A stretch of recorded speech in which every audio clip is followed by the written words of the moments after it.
ఎవరు చూశాడు? ఏ ఏ ఏ ఏ మనుషులు చెప్పారు ఆయనకి? ఎందుకు మాట మార్చాడు? ఎవరు ప్రెషర్ పెట్టారు ఆయనకి మాట మార్చమని? చూస్తున్నాం, ప్రతిదీ చూస్తున్నాం.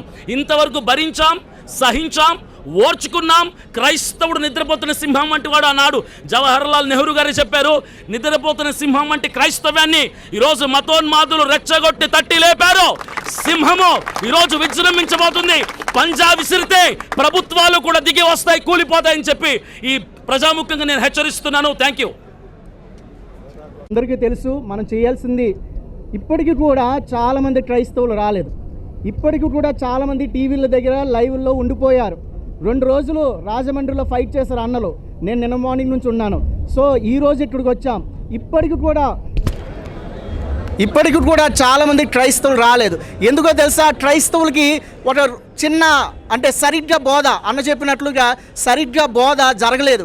క్రైస్తవులకి ఒక పిరికితనం నేర్పించేశారు.